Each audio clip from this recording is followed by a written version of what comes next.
우리가 계속해서 성령의 열매에 대해서 이야기를 하고 있습니다. 우리가 이 땅에 사는 이유가 하나님께서 우리를 이 땅에 하늘과 땅, 즉 지구를 만드시고 우리들을 두신 이유가 이 땅에 열매를 맺기 위한 것이라 했습니다. 그래서 열매에는 성령님께서 주가 돼서 맺으시는 성령의 열매가 있고, 또 성도, 저희들이 주가 돼서 맺으시는 성도의 열매가 있다 했습니다. 또 우리가 맺는 열매는 이 땅을 살아가는 데 필요한 열매들, 이 땅의 열매들이 있고, 우리가 하나님 나라를 위해서 받는 하늘에 속한 열매가 있다 했습니다. 그래서 마지막 때가 되면 우리는 하나님의 심판대 위에 서지는 않습니다. 우리는 예수님을 믿는 우리는 그분의 피로 말미암아서 죄사함을 받았기 때문에 그 심판대 앞에 서지는 않습니다. 그러나 심판대 앞에 서지는 않지만 그래도 우리가 이 땅에서 행한 모든 것에 대해서 하나님 앞에서 하나님 앞에 선다 그랬죠. 그래서 우리가 이 땅에서 행한 것, 우리가 맺은 열매들, 성경에는 그걸 공적이라고 해놨는데 우리가 이 땅에서 살아가면서 맺는 열매들 여러 가지가 있습니다. 꼭 좋은 열매만 있는 게 아니에요. 나쁜 열매도 있습니다. 그런 열매들에 대해서 하나님 앞에서 시험을 받는다 했죠. 불로 시험을 받는다고 했습니다. 그래서 불을 견디면 그로 인하여 저희가 상을 받을 것이고, 그렇지 않으면 우리가 이 땅에서 행한 모든 것들이 아무 의미가 없어진다 그랬습니다. 그래서 그 불에 타지 않을 그러한 열매가 지금 우리가 보는 성령의 열매, 또는 우리가 맺는 열매 중에서 위의 것, 하늘에 속한 열매들이라고 했습니다. 그것을 많이 열매를 맺으면 우리가 그 하나님께로부터 많은 상을 받는다 했습니다. 자, 우리가 이렇게 성령의 열매에 대해서 특별히 이렇게 나누고를 있는데, 그러면 그런 생각이 들죠. 그러면 이렇게 이러한 데서 듣는 것으로 말미암아 우리가 어떤 열매들을 맺을 수 있나, 또는 열매가 맺혀지나, 그런 생각이 듭니다. 특별히 내가 나를 보면은 좀 의심이 가죠. 별로 내가 변함이 없어요. 예수를 믿었는데, 오래도록 예수를 믿었는데, 또는 나름대로 주님이 말씀하시는 대로, 또는 주님이 원하시는 대로 그런 모습이 되려고 하고 살려고 함에도 불구하고 여전히 나의 부족한 모습들이 계속해서 보입니다. 그래서 이러한 열매들은 내가 맺혀지고 있나? 그런 의심들이 들지요. 그런 의심이 드는 분들은 열매가 맺혀지고 있는 거예요. 그래서 생각하시는 분들은 그래도 열매가 잘 맺혀지고 있는 겁니다. 그렇지 않은 분들은 나의 관심도 없죠. 그래서 이것은 우리가 이 땅에서 이러한 열매들이 맺힙니다. 성령님께서 우리 안에 그 열매들을 맺어요. 그런데 이 땅에 사는 동안은 우리가 이 육신의 장막, 즉 육체의 장막이라 하죠. 육체의 장막을 입고 있는 동안에는 그러한 열매들이 잘 보이지가 않아요. 그래서 여러분들이 크게 실망할 거 없습니다. 희망을 가지시기를 바라겠습니다. 내 안에 열매들이 맺어지고 있습니다. 지금은 잘 안 보여요. 잘 드러나지 않습니다. 그렇지만 이제 그날에 우리가 이 육신의 장막을 벗어버리고 새로운 장막을 얻죠. 영의 몸이라 했습니다. 지금 우리가 먹고 있는 이것을 육의 몸, 혼에 속한 몸이에요. 이 몸은 혼의 몸입니다. 우리가 나중에 이제 부활하게 되면은 영의 몸을 얻어요. 그때가 되면은 우리가 이 땅에서 맺은 열매들이 다 드러나요. 그래서 지금은 별로 차이가 없어 보여요. 이렇게 함께 앉아있지만 별로 틀렸다는 차이가 없어 보입니다. 열매를 많이 맺은 사람과 우리 눈으로 확인할 수는 없죠. 또는 그렇지 않은 사람과 삶에 있어서도 별반 차이가 없는 것 같은데, 그날에 가면은 이제 우리가 하나님 나라에서 영원한 새하늘과 새 땅에서 살아갈 때는 우리가 이 땅에서 맺은 열매들이 엄청나게 차이가 납니다. 그래서 우리가 그날을 위해서 여러분들 많은 열매를 맺으시길 바라겠습니다. 그럼 열매를 맺는 방법이 뭘까를 볼 때 우리가 전에 암기를 했었죠. 요한복음 15장 5절에 뭐였더라? 여러분들 기억나십니까? 나는 포도나무요, 너희는 가지니 그가 내 안에 내가 그 안에 있으면 이 사람은 열매를 많이 맺네. 토씨는 좀 틀려도 이해하십시오. 너희가 나를 떠나서는 아무것도 할 수 없습니다. 예수님은 포도나무고 우리는 가지라고 비유를 했습니다. 그런데 특별히 우리 이 가지가 원래는 원가지가 아니죠. 그래서 성경은 또 이걸 뭐라고 하냐면 돌감람나무다 이렇게 얘기를 합니다. 참감람나무가 아니고 돌감람나무다.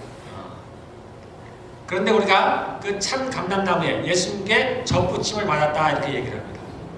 이 가지가 열매를 맺는 방법은 그 뿌리로부터 진액을 받아서 영향을 받으면 가지가 열매를 맺는다 이렇게 얘기합니다.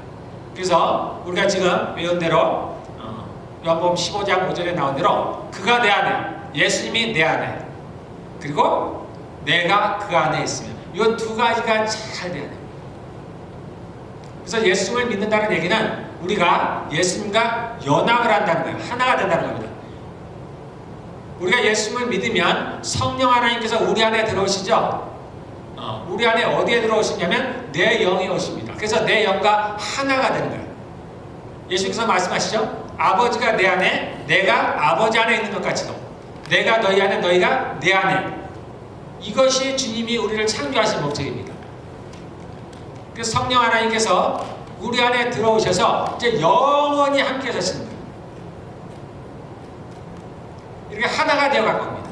마치 우리가 예수를 믿는 순간에 구원을 얻었다고 표현을 하지만 우리가 죽는 그날까지 구원을 이루어 가야 됩니다.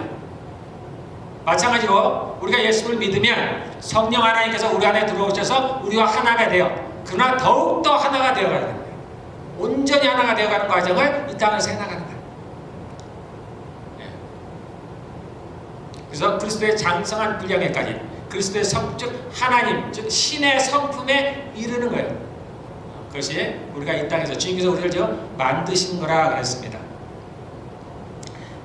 그래서 하나님이 우리가 예수를 믿는 순간에 이미 주님이 우리 안에 들어오셨고 우리는 주님 안에 있습니다.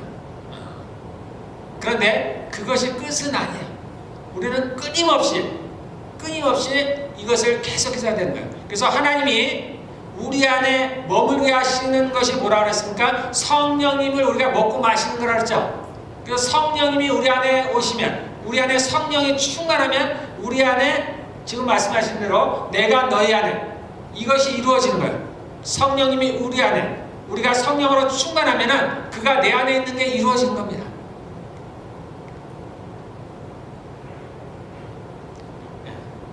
그런데 이것으로는 부족하죠. 그래서 우리가 늘 처음 예수님을 믿으면 우리가 또 주일학교 때도 많이 하죠. 자, 하나님이 어디에 계세요? 하나님이 어디 계십니까? 우리 안에 계시죠. 이건 너무나 잘 알아. 우리가 잘 압니다. 예수를 믿는 모든 사람들은 이것을 잘 알고 있어요. 주님이 어디 계십니까? 내 안에 계십니다. 그래서 우리가 처음 예수를 믿으면 어릴 때는 그 정도도 괜찮아요. 주님이 어디 내 안에 계시다. 그런데 우리가 자라가면서도 늘 여기에 머물면 안 되는 거예요. 이제는 어떻게 해야 돼요? 내가 주님 안에 머물러야 돼요. 여러분들 스스로를 지금 한번 보셔야 돼요. 내가 지금 주님 안에 머물고 있나? 하나님이 내 안에 머물고 있다는 건 우리가 잘 알고 있어요. 얘기할 수 있어요. 근데 내가 주님 안에 머물고 있나를 봐야 됩니다. 이게 같이 이루어져야 돼요. 이스라엘 백성들이 애굽에서 나옵니다. 그래서 홍해를 건너왔죠. 다시는 애굽으로 돌아갈 수가 없어요. 홍해라는 것은 작은 것이 작지가 않죠. 바다예요, 바다. 이스라엘 백성들이 홍해를 건너옴으로 말미암아서 이제 그것은 다시 다 물로 덮여버렸습니다. 다시는 돌아갈 수 없는 길이에요. 그들이 이제 광야에서 생활할 때 그들 중앙에는 뭐가 있었어요? 성막이 있었습니다.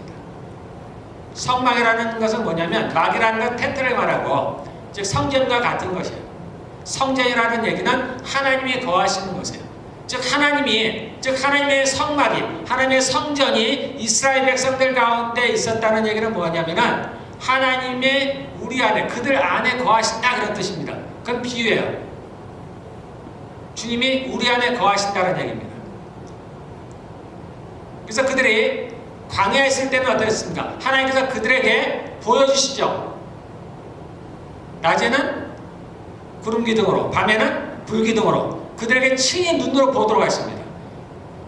그래서 만나를, 저녁에는 메추라기를 매일같이 주님이 먹여주시죠. 그들에게 입혀주십니다. 그들의 옷이 헤어지지 않았다 그랬죠. 40년 동안 입었는데 옷이 낡아지지 않았다 그랬습니다. 그러니까 하나님께서 친히 모든 것을 책임져 주시는 거예요. 그걸 그 눈으로 보여주십니다. 그들이 어디로 갈지 모르죠. 그러니까 어떻게 해요? 하나님의 구름 기둥이, 불 기둥이 가면은 따라가면 돼요. 거기에 머물면 쓰면 됩니다. 그것이 살기에 척박할지라도, 그게 살기에 좋든 나쁘든, 오아시스가 있는 것이든, 또는 정말 자갈 밭이든 관계가 없어요. 그냥 하나님이 머무르시면 머무러야 되는 거예요. 다른 길이 없습니다. 우리가 처음 예수 믿으면 이렇게 따라가는 거예요. 보이는 예수를 보는 것처럼. 그런데 그들이 이제 가나안을 들어가는 순간부터는 달라집니다. 전혀 달라지죠. 자, 홍해는 누가 갈랐어요? 물론 모세가 갈랐지만 하나님이 가르셨죠. 가르시고 갈라진 틈을 누가 해서 이스라엘 백성들이 건너가는 거예요. 갈라진 걸 보고 건너가는 거예요. 하나님이 행하시는 걸 보고 가는 겁니다. 하나님, 내게 좀 보여주십시오. 좀 하나님을 좀 뭔가 좀 보여주셔야 따르지 않겠습니까? 하나님이 살아계신 분이라면 살아계신 증거를 좀 보여주시고, 하나님이 능력이 많으시면 능력이 많은 걸 좀 보여주시고, 내게 이 길을 원하시면 이 길을 내가 가기를 원한다는 좀 사인을 좀 보내주십시오.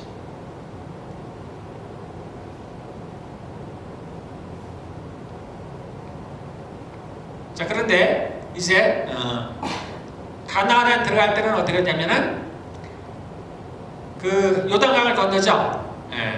요단강이 작든 크든, 홍해가 크든 작든 관계없이 그거를 가른다는 건 사람의 힘으로는 불가능한 일입니다. 자, 근데 요단강을 건널 때는 누가 말을 내드렸어요? 제사장이 말을 내드렸죠. 미리 갈라놓으시고 그 길을 간 게 아닙니다. 제사장들이 발을 밟을 때 그 강이 갈라지는 거예요. 이제는 전과는 다른 거죠. 가나안에 들어갔습니다. 이제 하나님의 불기둥, 구름기둥은 사라져버려요. 하나님의 성막이 어디 있는지 몰라요. 실로라는 곳에 있긴 있습니다. 길가라는 곳에 있긴 있지만 전처럼 함께 가지는 않아요. 거기에 머물러 있습니다. 하나님이 어디에 계신지를 알 수가 없어. 보이지가 않아요. 구름기둥이나 불기둥을 볼 수가 없어요. 이제는 하나님이 나와 함께 하신다는 믿고 나아가는 수밖에 없는 거예요. 우리의 신앙의 여정이 이와 같은 겁니다. 꼭 뭐 사인을 봐야 되는 것이 아니에요. 그냥 주님이 나와 함께 하신다는 것을 믿고 가는 겁니다. 범사에 그를 인정하라. 그리하면 그가 내 길을 지도하시리라. 보이지 않는 하나님께서 나의 발걸음을 인도하시고 계시는구나. 그래서 그를 믿으며 그를 신뢰하며 내가 나아가는 거예요. 그게 가나안입니다. 그것이 우리의 신앙의 여정이에요. 그것이 우리가 주님 안에 있는 거예요. 주님 안에. 그래서 광야에서는 하나님이 우리 안에 계시다는 걸 보여줍니다. 이제 가나안에서는 내가 주님 안에 있어야 돼요. 내가 주님과 떨어져서 내 스스로의 힘으로 삶을 살아가려고 하면 삶이 제대로 갈 수가 없는 거예요. 그게 고단이죠. 형통하지가 않는 겁니다. 내가 주님 안에 있어야 돼요. 내가 주님을 믿고 신뢰하며 나아가야 되는 거예요. 주님이 나와 함께 계시다는 걸 믿어야 돼요. 그래서 늘 사인을 구하는 게 아니죠. 그냥 내가 행하는 거예요. 행하는 거예요. 자꾸 행하는 거예요. 그대로 하는 겁니다. 그러면서 물론 우리가 볼 때는 실패하는 것 같고 잘못 가는 길일 수 있습니다. 그런데 하나님은 그러한 과정 가운데서 우리가 하나님과 함께하는 것을 가르쳐 주시는 거예요. 그걸 배워나가는 겁니다. 우리가 아무것도 실패하지 아니하려고 하고 실수도 한 번도 안 하려고 하고 정말 바른 길로만 가려고 하는 마음들 있죠. 근데 그거는 현실적으로는 불가능한 얘기예요. 그건 안 되는 길입니다. 그런데 우리 아이들을 보면 알아요. 한 번도 넘어지지 않고 기는 아이고 걸어가고 뛰어가는 아이가 있어요? 그럴 수가 없는 거잖아요. 가다 넘어지기도 하고 머리에 걸리기도 하는 거예요. 그러나 그 부모는 늘 그 아이를 지켜보고 있죠. 하나님은 늘 지켜보고 있는 거죠. 그래서 항상 우리에게 감당치 못할 시험 당함을 허락지 아니하시고 시험 당할 쯤에 피할 길을 내주시는 하나님. 우리가 당할 만큼의 시험만 주시는 거예요. 그렇게 우리를 훈련하고 단련하는 것입니다. 하나님은 이 땅에서 우리를 지금 짓고 계시다 그랬죠. 창조하고 계신 겁니다. 우리를 매일같이 훈련하십니다. 하나님은 우리 매일같이 시험을 하셔야 해요. 얘가 이거를 했나? 할 수 있나? 없나? 하면 넘어가고 하지 않으면 못하면 그 다음에 또 하는 거예요. 넘어가야 되까지. 매일같이 우리를 시험하십니다. 그리고 매일같이 단련을 하셔요. 이게 이상한 게 아니에요.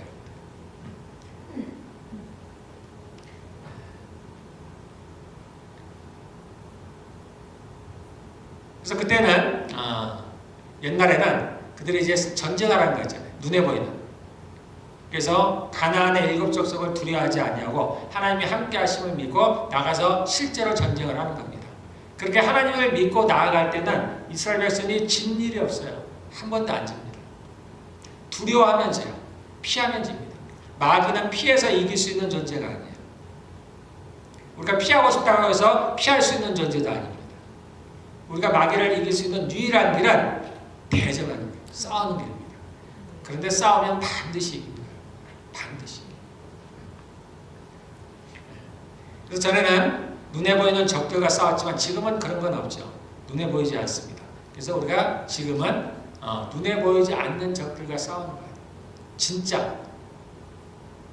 전에는 사람을 대리로 내서 싸웠지만 지금은 눈에 보이지 않는 적들과 진짜 싸우는 거예요. 악한 영들과 싸웁니다. 그래서 우리가 이제 삶을 살아가면서 주님의 말씀대로 그분이 원하시는 대로 그렇게 삶을 살아가는 것이 내가 주님 안에 거하는 거예요. 그래서 우리가 거하는 곳이 어디예요? 사는 곳입니다. 가정과 교회에서. 우리가 가끔 그런 얘기를 많이 합니다. 크리스찬들은 세상을 변화시킨다든지 크리스찬들이 세상에 영향을 미쳐야 된다든지 그래서 세상을 바꿔야 한다든지 그래서 이제 과거에 보면은 그 신학생들도 데모를 한다든가 거리로 나간다든가 지금 한국에서는 많이 벌어지고 있죠. 거리로 나가서 정의가 사라진 또는 정의를 지켜야 된다라든가 그래서 이제 많이 밖으로 나갑니다. 그래서 세상을 변화시켜야 된다. 바꿔야 된다라고 이제 얘기를 하지만 이것은 하나님의 뜻과는 전혀 관계가 없습니다. 여러분들 이것은 분명히 아셔야 됩니다. 하나님은 그런 데 관심이 없어요. 하나님은 세상을 바꾸시는 데 관심이 없습니다. 하나님은 이 땅에 세상을 바꾸러 오신 분이 아니에요. 하나님은 누구에 관심이 있느냐? 자신의 자녀를 만드시는 데 관심이 있어요.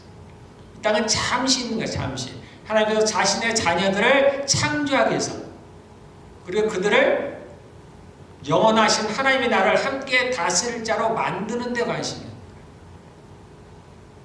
여러분들 이것에 속지 않으시길 바라겠습니다. 그래서 우리가 그런 경우를 많이 우리가 세상을 섬겨야 된다. 아니요. 우리는 세상을 섬기는 사람들이 아니에요. 누굴 섬겨야 되냐면 하나님의 자녀들을 섬기는 거예요. 주님도 그 일을 하고 계십니다. 성령님도 그 일을 하시는 거예요. 여러분들 오해하시면 안 돼요. 그래서 우리가 알 건 많이 이상할 거 없어요. 가정과 교회, 가정과 교회 그 이상 없습니다. 심지어 내 직장 또는 이웃들 너무 신경 쓸 거 없어요. 그분들 내가 섬겨야 한다니까 그런 부담감 가지실 거 없습니다. 그 일은 하나님이 우리에게 맡기신 일이 아니에요. 우리가 세상에 나가서 빛과 소금이 되라는 얘기가 그런 얘기가 아닙니다.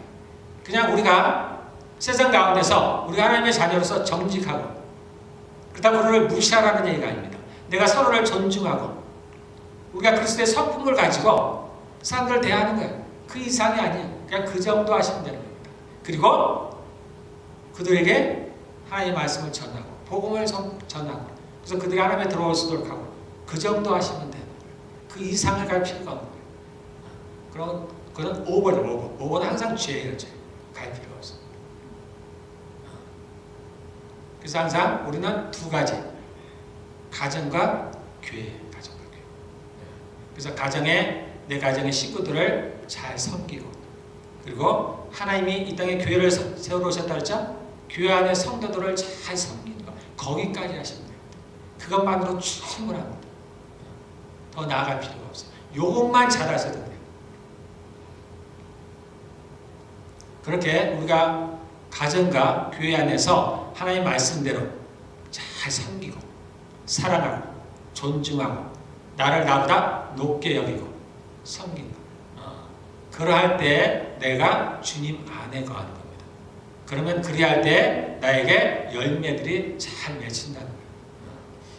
우리가 내가 열매가 맺힌다는 것, 또는 내가 자라간다는 것, 또는 내가 능력이 많아진다는 것, 이거 다 같은 얘기를 했습니다. 그 얘기는 다시 말하면 내 영이 자라는 거라고 했습니다. 우리는 다 영에 속한 사람이에요. 그리스도의 영이 있으면 육신에 속한 사람, 영에 속한 사람. 내가 비록 하나님의 말씀대로 살지 못해도 나는 영에 속한 사람입니다. 내가 예수를 믿으면 죽었던 내 영이 살아났죠. 그래서 나는 영이라고 했습니다. 세상은 뭐예요? 혼이에요, 혼. 우리는 영이에요, 영. 그런데 내 영이 아직은 그렇게 자라지 못하기 때문에 아직은 내 혼이 나를 주장하고 그렇게 살아가고는 있지만, 그러나 이제 나는 새로운 사람이 되었습니다. 그러므로 내가 누구냐? 내가 영이에요. 영이 나예요, 영이. 내 삶이 어떠하든지 간에 나는 어디에 속한 사람이에요? 영에 속한 사람입니다. 나는 하나님께 속한 사람이에요. 그래서 내 영이 자라려면은 우리의 영혼이 자라는데 그 몇 가지가 있다 그랬죠. 그걸 제가 전에 순서로 많이 여러 얘기를 했습니다. 그래서 우리가 나의 영과 혼이 가장 잘 자랄 수 있는 길은 뭐라 그랬어요? 내가 믿음의 행위를 할 때, 행동이 있어야 됩니다. 그러니까 내가 관념적으로, 내가 의식적으로 믿는 것만으로는 안 된다 그랬습니다. 야고보서에 나온 대로 행함이 없는 믿음은 죽은 믿음이라고 그랬죠. 그래서 내가 그 행위를 할 때, 믿음의 행위를 할 때, 사랑의 수고를 할 때, 주의 말씀대로 지켜서 행할 때 나의 영과 혼이 자라는 겁니다. 그리고 다음에 우리가 얘기한 대로 하나님 앞에 예배를 드릴 때, 이렇게 설교를 통해서 하나님의 말씀을 먹을 때, 하나님의 말씀이 내 안에 들어올 때, 성령께서 내 안에 들어오시는 거라고 그랬죠. 또 하나님의 우리가 나아가며 기도할 때, 그리고 성도의 교제 가운데, 그 가운데 나의 영과 혼이 자란다 그랬습니다. 그렇게 살아가는 것이 주님이 내 안에, 내가 주님 안에 거하는 겁니다. 그러면 나의 영이 자랍니다. 혼도 자라요. 내 영혼이 자라는 겁니다.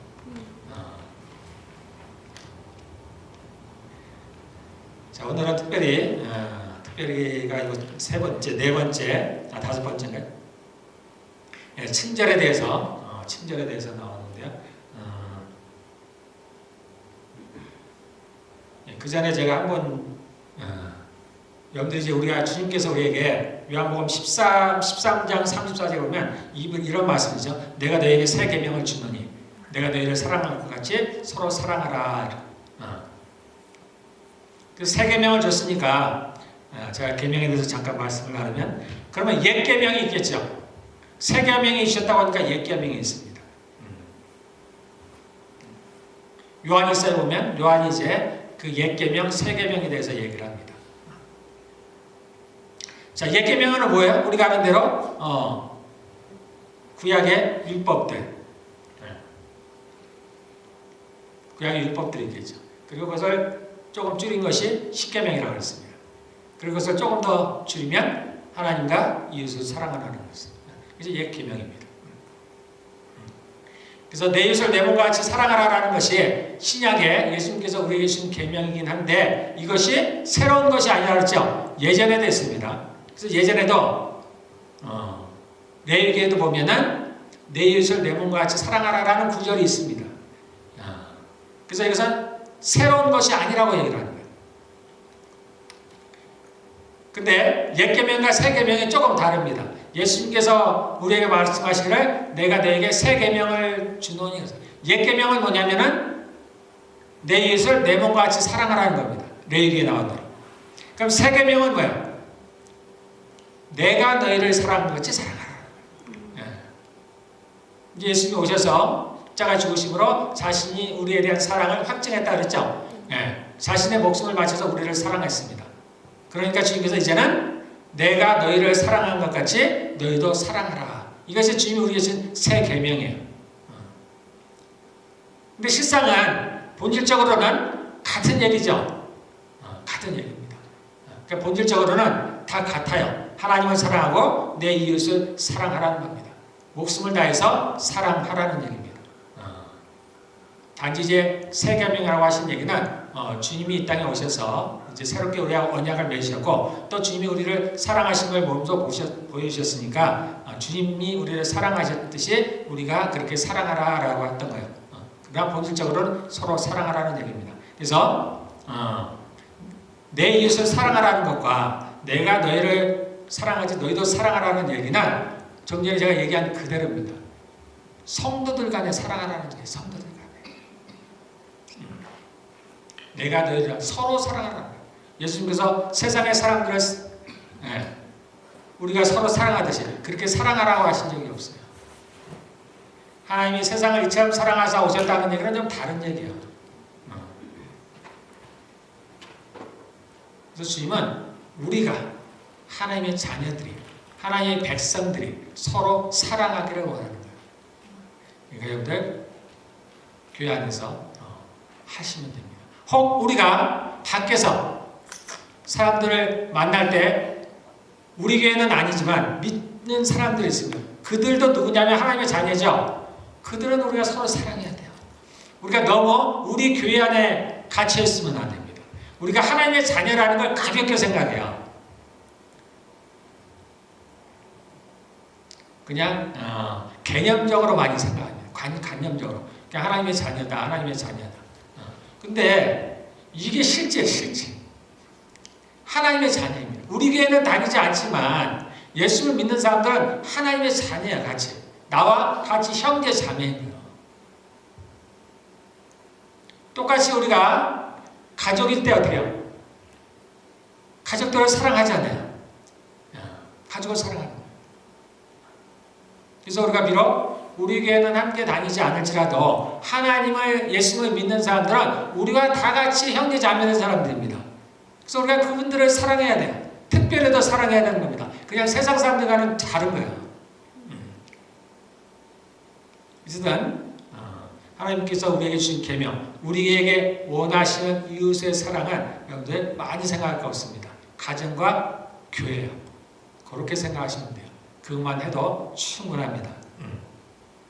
자, 누가복음 한번 보겠습니다. 자, 오늘은 착함에 대한 친절에 대한 건데요. 누가복음 10장 보겠습니다. 자, 제가 읽겠습니다. 누가복음 10장 25절부터 어떤 율법 교사가 일어나서 예수님을 시험하여 말하였다. 선생님, 내가 무엇을 해야 영생을 얻겠습니까? 예수님께서 그에게 말씀하셨다. 율법에 무엇이라고 기록하였으며 너는 그것을 어떻게 읽고 있느냐? 그가 대답하였다. 내 마음을 다하여 내 목숨을 다하고 내 힘을 다하고 내 뜻을 다하여 주 너의 하나님을 사랑하여라 하였고 또 내 이웃을 내 몸같이 사랑하여라 하였습니다. 예, 두 번째 나오는 내 이웃을 내 몸같이 사랑하라는 얘기가 레위기에 나오고 레위기. 구약에 이미 그러한 하나님의 말씀, 계명이 있습니다. 28절 예수님께서 그에게 말씀하셨다. 내 대답이 옳다. 그대로 행하여라. 그리하면 살 것이다. 그런데 그 율법교사는 자기를 옳게 보이고 싶어서 예수님께 말했다. 그러면 내 이웃이 누구입니까? 이웃을 사랑하라고 하셨는데 그럼 내 이웃이 누구입니까? 누구를 사랑해야 됩니까? 제가 알면 좀 그렇게 할 텐데 30절 예수님께서 대답하셨다. 어떤 사람이 예루살렘에서 여리고로 내려가다가 강도들을 만났다. 강도들이 그 옷을 벗기고 때려서 거의 죽게 된 채로 내버려두고 갔다. 마침 어떤 제사장이 그 길로 내려가다가 그 사람을 보고 피하여 지나갔다. 이와 같이 레위 사람도 그곳에 이르러 그 사람을 보고 피하여 지나갔다. 그러나 어떤 사마리아 사람은 길을 가다가 그 사람이 있는 곳에 이르러 그를 보고 측은한 마음이 들어서 가까이 가서 그 상처에 올리브 기름과 포도주를 붓고 싸맨 다음에 자기 짐승에 태워서 여관으로 데리고 가서 돌보아 주었다.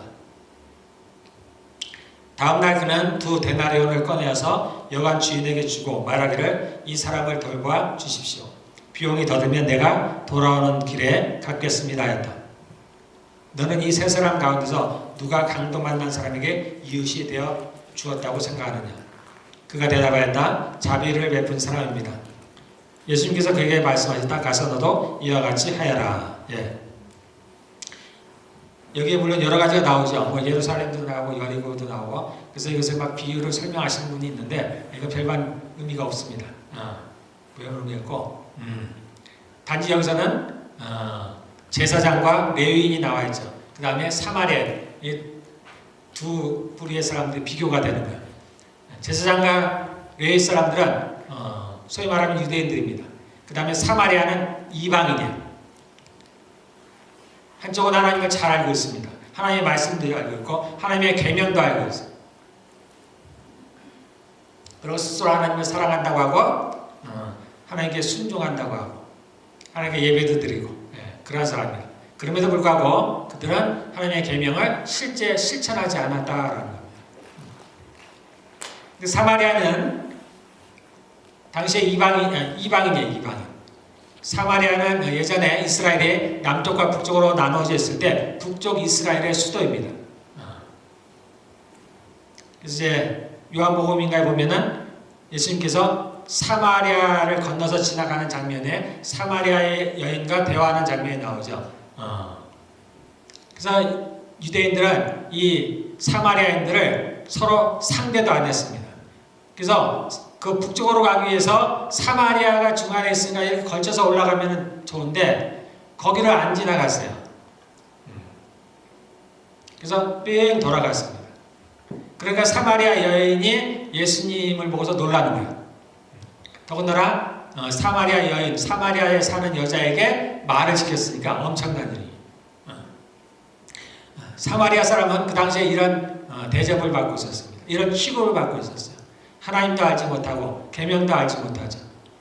그럼에도 불구하고 그는 행했습니다. 우리가 야고보서에 보면 그런 말이 있습니다. 너는 믿음이 있다고 하는데 너의 믿음을 어떻게 보여주니? 그러면서 또 말하죠. 나는 행함으로 나의 믿음을 보여주겠다 이랬습니다. 이 사마리아인은 하나님을 알지 못하지만은 자신의 행함으로 말미암아 그는 자신의 선함을 보여줬습니다. 우리가 볼 때는 아무것도 아닌 것 같지만 아무것도 아닌 게 아닙니다. 그는 마지막 심판 때 반드시 이거에 대한 대가를 받습니다.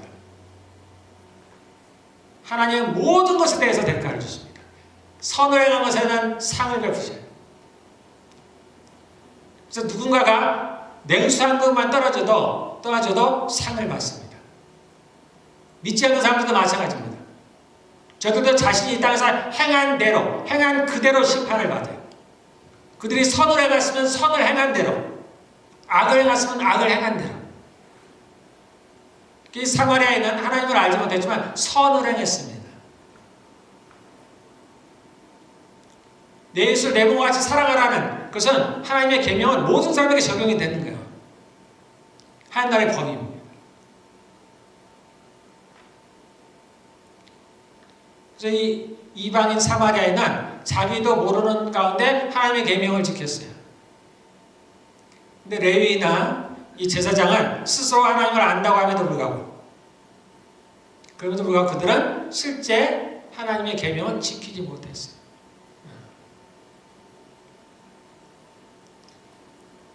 그래서 중요한 것은 내가 누구냐보다도 내가 목사든지 내가 집사든지 그런 걸 떠나서 내가 지금 주의 말씀대로 실천을 하고 있는가, 주의 계명을 실천하고 있는가. 여기 보면 이웃이 누구예요? 어려움에 처한 사람, 공경에 처한 사람이죠.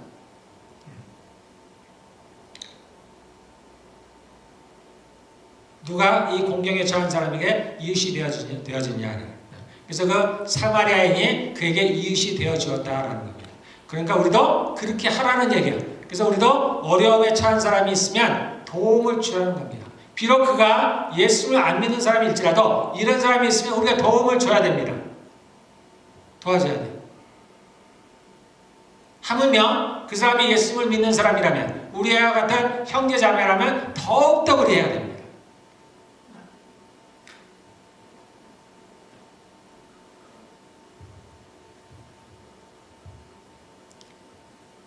많은 분들이 자신이 혼자서 예수님을 잘 믿기만 하면 된다고 생각합니다. 잘못된 가르침을 받은 거예요.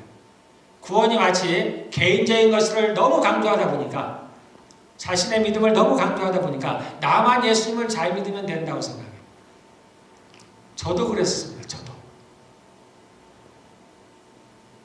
저도 이곳 캐나다에 와가지고 어떻게 하면 큰 교회를 다니까 늘 저희 장인주님이 목회를 하셨어요. 크진 않았습니다. 그리고 제가 다른 교회도 이제 잠깐 다닌 적이 있었는데 다 개척교회를 다녔어요. 작은 교회를 다녔습니다. 제가 한국에 살면서도 그 여의도 순복음교회를 예배를 드리러 간 적이 없어요. 제가 여기서 그때는 뭘 하면 여기서 오니까 내가 거기를 한 번도 안 갔구나. 여기 사람들은 얼마나 그 조영기 목사님이 유명한지 몰라요. 근데 저보다 더 잘 알아요. 그러니까 늘 그렇게 그러니까 제가 여기 와가지고 좀 큰 교회를 다녀야겠다라는 생각이 들었어요. 근데 그 이면은 뭐냐면은 별로 좋은 의도는 아닙니다. 그냥 조용히 교회를 다니고 싶다. 나 혼자 예수님을 잘 믿으면 되지. 내가 사람들과의 관계를 별로 하고 싶지 않아. 누구에게 도움도 받고 싶지도 않고 도움을 주고 싶지도 않아. 그냥 나 혼자만 신앙생활을 잘하고 싶어. 그러니까 예배만 드리고 많이 나오고 싶고. 그게 옳은지 그른지도 모르고 제가 그런 생각을 했습니다. 그러다가 제가 한국에 잠깐 여기 살다가 한국에 돌아와서 2년간 한국에서 산 적이 있습니다. 그 2년 중에 1년을 제가 목회를 했어요. 어린 나이에. 교회를 했습니다. 1년간 했어요. 한국에서 신학교를 다니면서 그 전에 내가 신학교를 안 다녔으니까. 물론 여기서 잠깐 다니다 갔죠. 그래서 밤에 야간에 이제 신학교를 다니고 이제 1년 동안 교회를 했습니다. 그러면서 제가 그걸 하고 나서 보니까 그 1년 후에 제가 다시 이제 2년 후에 이제 캐나다를 돌아왔는데 그러고 나니까 제가 마음이 바뀌었어요. 야, 내가 이제는 개척교회를 가야 되겠다. 사람이 없는 데를 가야 되겠다. 제가 이제 교회를 그렇게 개척교회를 하다 보니까 누군가 앉아만 있어도 나한테 큰 힘이 되더라고요. 야, 저분은 상을 받겠구나. 저렇게 앉아있는 것만으로 아무것도 안 해도 나에게 엄청 도움이 되더라고요. 힘이 되더라고요. 그래서 제가 그 뒤에 마음을 바꿨습니다. 그래서 제가 한국에서 1년간 목회를 하고 다른 교회를 갈 때는 개척교회를 찾아다녔어요. 내가 앉아있기만 해도 저 목사님에게 도움이 되니까 하나님이 기뻐하시겠지. 내가 이로 말미암아 상을 받겠지. 내가 그래야 되겠구나. 제가 캐나다를 돌아왔습니다. 개척교회를 찾아다니는 거지. 작은 교회를 찾아다녔습니다. 큰 교회를 가고 싶은 생각이 없더라고요. 내가 가 앉아있어 봐야 내가 이로 말미암아 하나님께 아무 상을 못 받을 것 같아. 그럼 내가 시간만 허비하는 거죠. 그러니까 내가 작은 교회를 가자. 그래서 이제 찾아다녔습니다.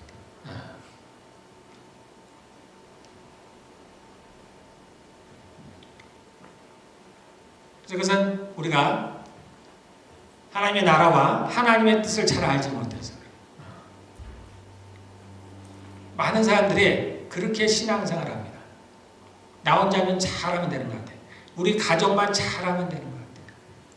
다른 사람과 별로 교제도 없고 별로 사귀기도 싫고 관심도 없고 그냥 내가 또는 우리 가정만 잘하면 된다고 생각해요. 이걸로 안 돼요. 그걸로 안 됩니다.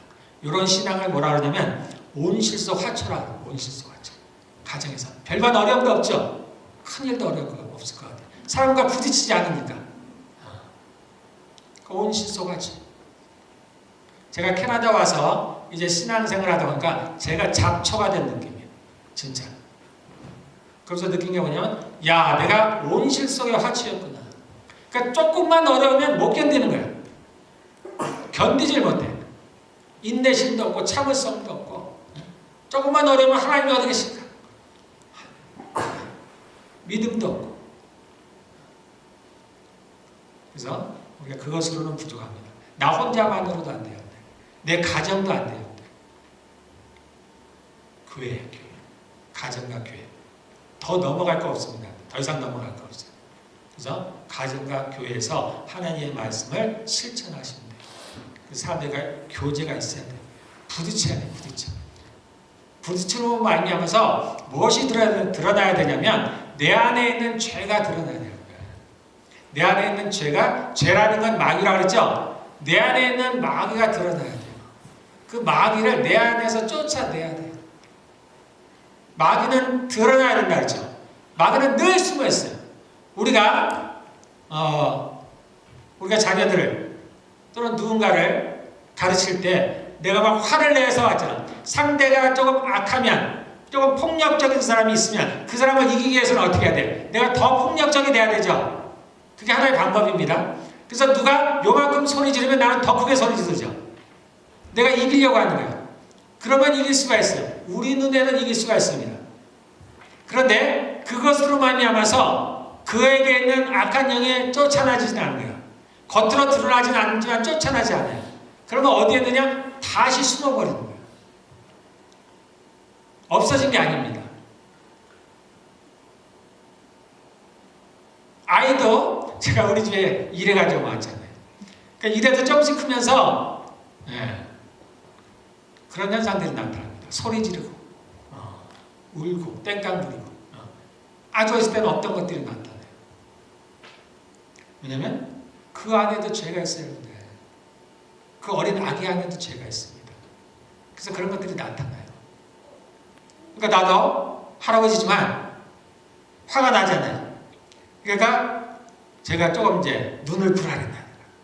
얘 가르쳐야 되겠다. 그래서 눈을 불. 그렇게 하면 안 돼. 너 벽 보고 서 있어. 그러니까 어떻게 얘가 싹 변하죠. 변합니다. 예, 잘못했어요. 변해요. 그래서 그 찡찡대고 화내는 것을 상황 누그러뜨립니다.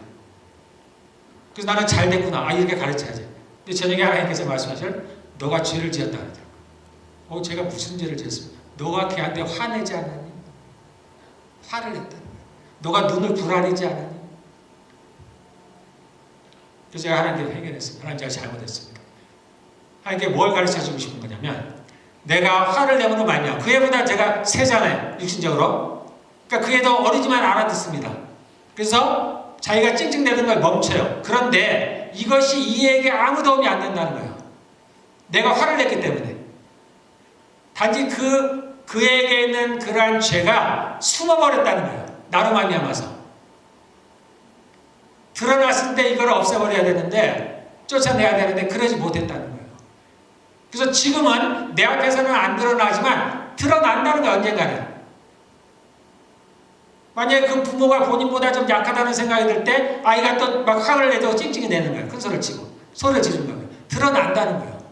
그래서 내가 화를 내면 성경에 나도 화내는 것이 하나님의 의를 이루지 못한다. 그 일을 이루어내지 못한다는 겁니다.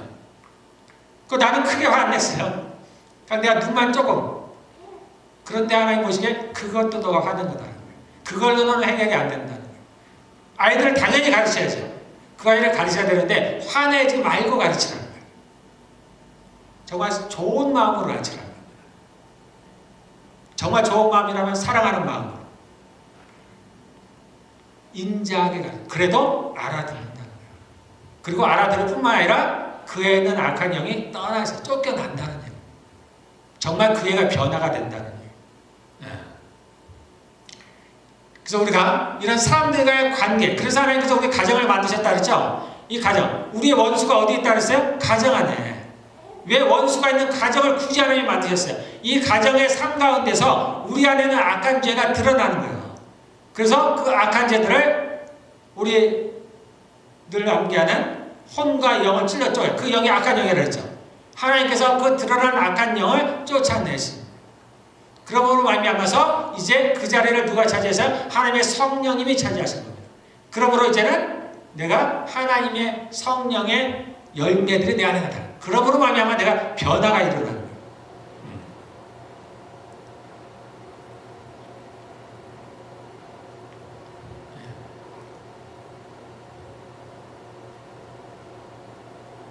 그래서 우리가 좀 어려워도 어렵게 보여도 자꾸 부딪혀야 돼요.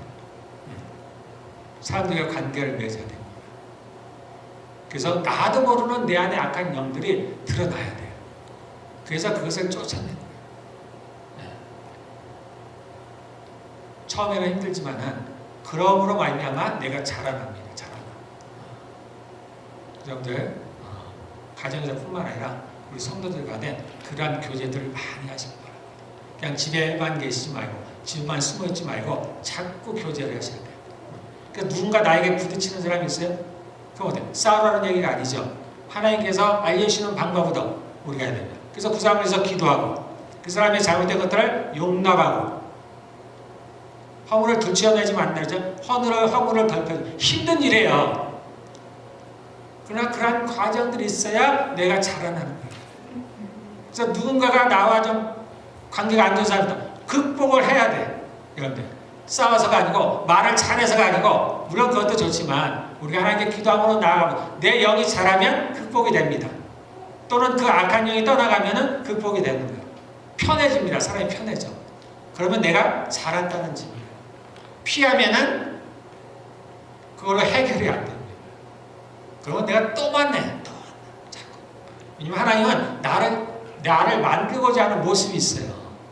내가 여기를 피했다고 해서 끝이 아닌 겁니다.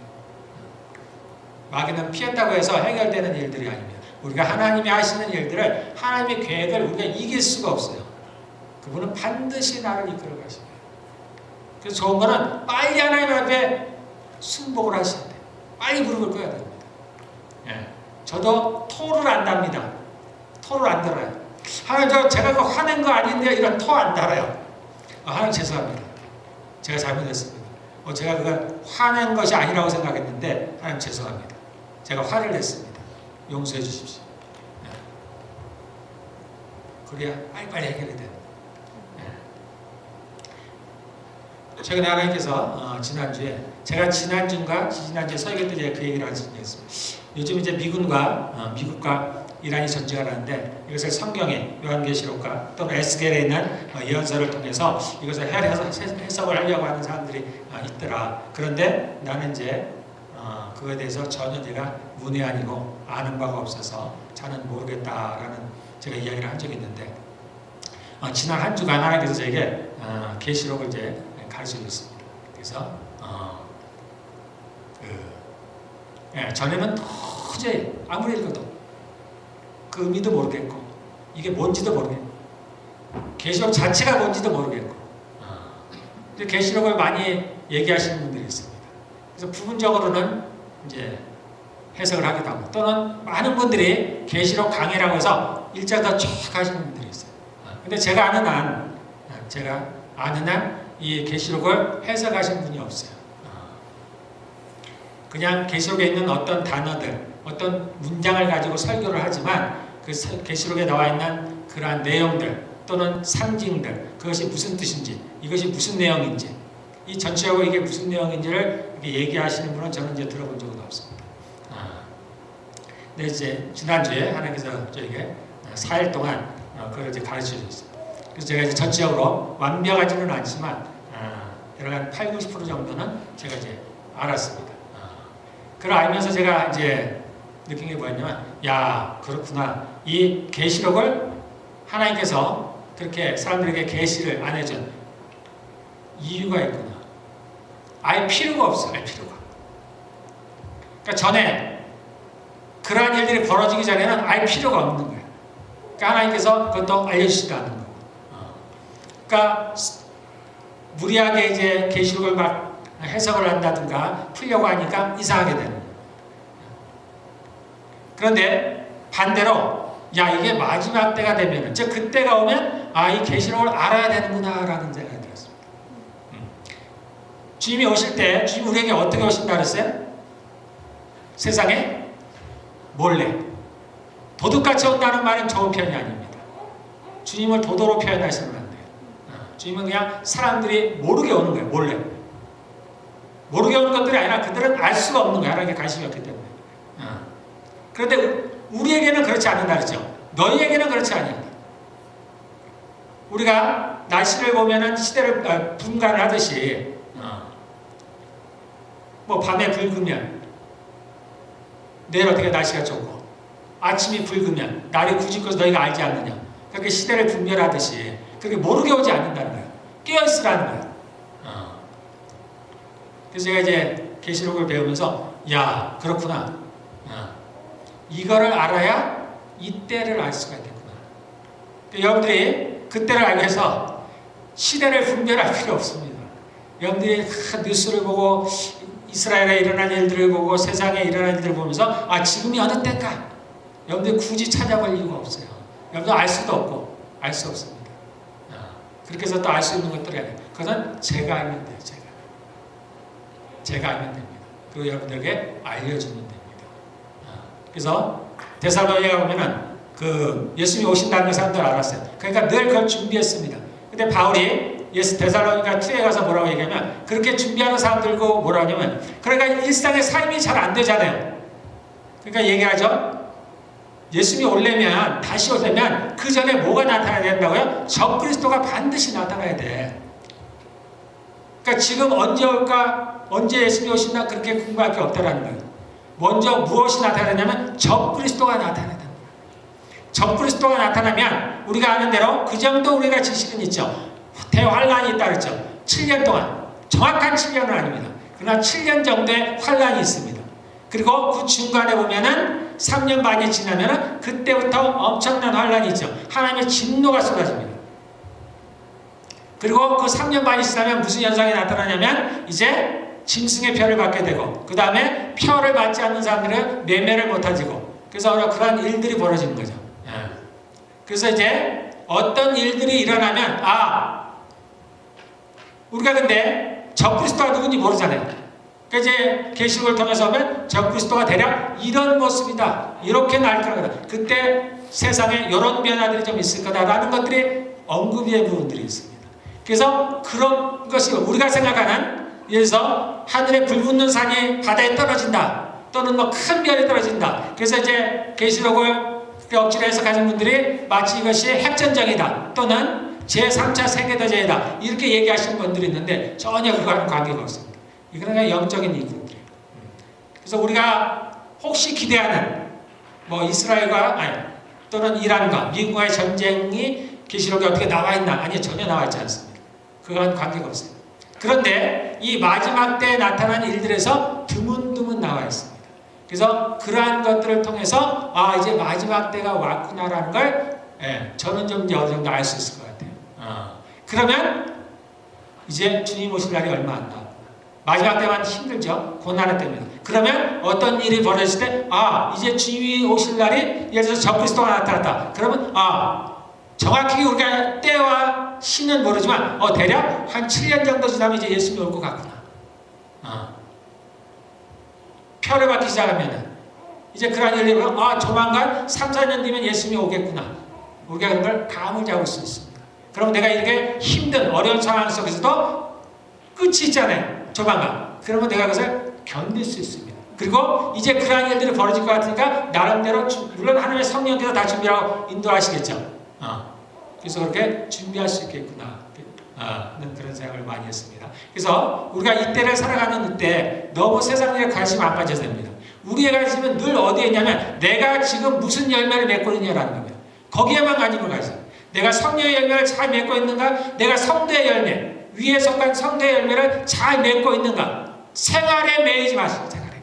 내가 무엇을 먹을까 마실까 입을까? 오직 그 싸움입니다.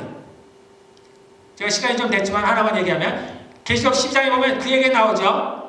용이 여자의 옷을 죽이려고 뭘 하냐면 그게 나오죠. 여러분들 그 장면 읽었나 모르겠습니다. 그러니까 어때요? 땅에 입을 벌려서 그 물을 땅으로 싹 다 들어가죠.